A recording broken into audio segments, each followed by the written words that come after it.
गोष्ट लक्षात घेतली पाहिजे. राष्ट्र उभारणीच्या दृष्टिकोनातून जे जे जे जे प्रत्येकाने केलं त्याच्याबद्दल त्याची स्तुती करणं हे गरजेचंच आहे.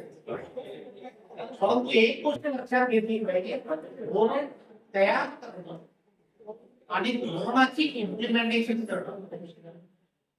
इंदिरा गांधींनी सुद्धा बँकांचं राष्ट्रीयकरण केलं, परंतु ती बँक सामान्य लोकांपर्यंत घेऊन जाण्याचं काम हे देशाच्या पंतप्रधान केले.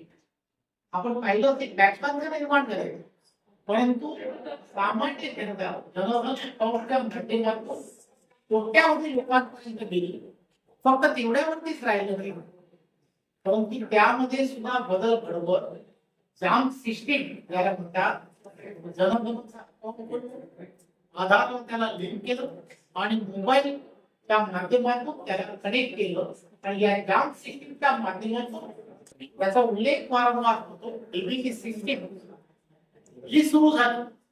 खरं तर या सगळ्या गोष्टी ज्या आहेत या सर्व गोष्टी सामान्य जनापर्यंत शेवटच्या व्यक्तीपर्यंत सरकार आणि सरकारच्या काही प्रत्येक योजना पोचली पाहिजे. हा उदाहरण अत्यंत महत्वाचा विषय आहे. हा देशाच्या पंतप्रधानांनी त्या ठिकाणी करण्याचा प्रयत्न करू.